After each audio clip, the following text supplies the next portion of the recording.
The Rawls-Nozick debate about wealth distribution is fundamentally a tension between two values: equality and freedom. When equality is valued over freedom, wealth imbalances in society must be resisted, even at the cost of individual liberty. When freedom is valued over equality, individual rights will be respected, even when that means accepting gaping wealth differences. Since the discussion's basic terms are irreconcilable, there's no way to demonstrate that one or the other side is right. Still, the contours of their dilemma can be sharply drawn. Starting with John Rawls. His difference principle states: social and economic inequalities are ethically justified if, and only if, they are to the greatest benefit of the least advantaged members of society. Here's how the principle translates as politics. His name was Hubert H. Humphrey, and he set forth a moral test for our country. He said the moral test of a nation is how it treats people who are in the shadows of life, people who are poor, unfortunate, and really struggling. More abstractly, here are four societies. Within the rule of the difference principle, which one is ethically preferable?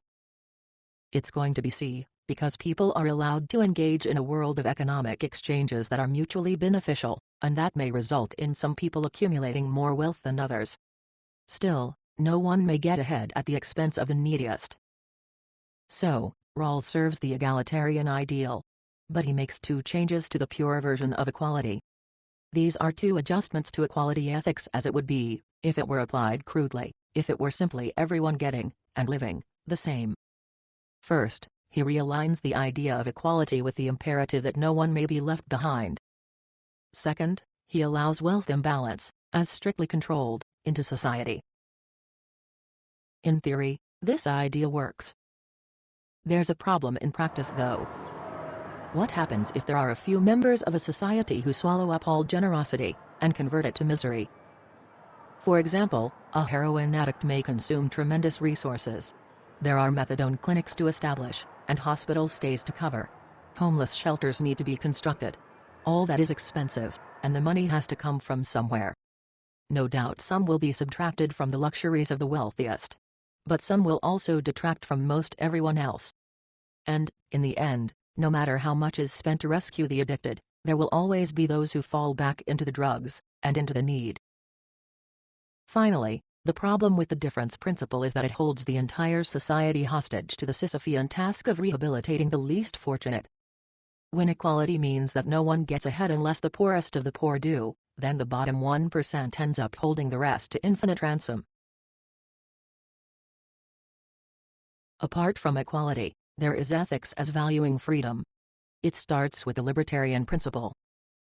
Do what you like, up to the point where you interfere with others doing the same. This is a theory of freedom maximization, and Robert Nozick embraced it. He is known for a specific thought experiment. It begins with a society where everyone is equally wealthy. The scenario's point is to box inequality advocates. They're forced to start from a pattern of wealth distribution that they can't find objectionable. Next, step 2. The great NBA superstar of his time, Wilt Chamberlain, proposes a new contract with his team. The ticket price for every home game will go up $5, and that money goes directly to him. 3. The team owners reply no. So Chamberlain threatens to quit, and they change their mind. 4.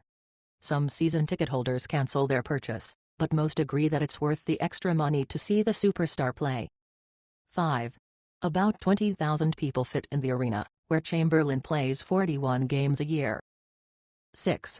He pockets an extra $4,100,000 annually.